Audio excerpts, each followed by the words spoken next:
Hello అండి, welcome to happy recipe channel. Today నా recipe వచ్చేసి వంకాయ జీడిపప్పు కర్రీ అండి.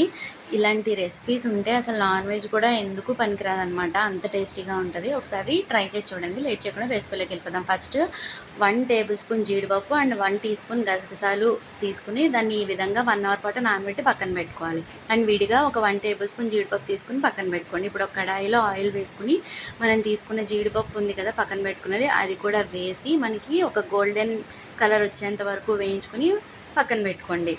అదే ఆయిల్లో ఒక ఉల్లిపాయ, ఒక పచ్చిమిర్చి వేసుకుని వేయించుకోండి. ఇందులో కొంచెం కళ్ళుప్పు వేసుకోండి. నేను కళ్ళుప్పే యూస్ చేస్తాను, ఎందుకంటే మన కర్రీ అయ్యేసరికి మొత్తం అంతా కరిగి కరెక్ట్గా సరిపోద్ది అనమాట. అండ్ పసుపు కూడా వేసుకుని బాగా కలుపుకొని పక్కన పెట్టుకోవాలి. ఇవి మగ్గేలోపు మనం నానబెట్టుకునే జీడిపప్పు ఉంది కదా, అది ఇలా పేస్ట్ చేసుకుని పక్కన పెట్టుకోండి. ఇప్పుడు మగ్గిన ఉల్లిపాయల్లో 1 టీ స్పూన్ అల్లం వెల్లుల్లి పేస్ట్ వేసుకుని అది బాగా వేగిన తర్వాత జీడిపప్పు పేస్ట్ కూడా వేసేసుకుని బాగా వేయించుకోవాలి. ఈ విధంగా మనకి ఆయిల్ అంతా సెపరేట్ అయ్యేదాకా వేయించుకొని అప్పుడు మన ముక్కలుగా కట్ చేసుకున్న వంకాయలు ఉన్నాయి కదా, అవి కూడా వేసి ఆ ముక్కలన్నిటికీ కూడా జీడిపప్పు పేస్ట్ పట్టే వరకు ఇలా వేయించుకుని పక్కన పెట్టుకోవాలి. ఈ విధంగా కొంచెం బాగా మగ్గిన తర్వాత 1 టీ స్పూన్ ధనియాల పొడి అండ్ 1 టీ స్పూన్ కారం మీకు తగినంత వేసుకోండి.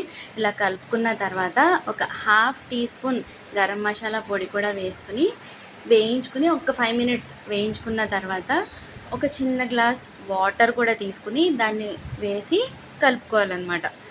ఇలా పోసుకున్న వాటర్ కొంచెం వేడైన తర్వాత మనం వేయించి పెట్టుకున్న జీడిపప్పు ఉంది కదా, అది కూడా వేసి కొంచెం కరివేపాకు కూడా వేసి మనం దీన్ని బాగా దగ్గరికి అయ్యేంత వరకు మగ్గించుకోవాలండి. ఇలా చూపించిన విధంగా ఆయిల్ అంతా సెపరేట్ అయ్యేదాకా మగ్గించుకోవాలి. అంతేనండి, మన యమ్మీ and easy tasty curry ready అయిపోయినట్టే. ఈ విధంగా డిష్ అవుట్ చేసేసుకోవడమే. మన వంకాయ జీడిపప్పు కర్రీ ఎంత టేస్టీగా ఎంత కలర్ఫుల్గా ఉందో చూసారా, చాలా టేస్టీగా ఉంటుంది.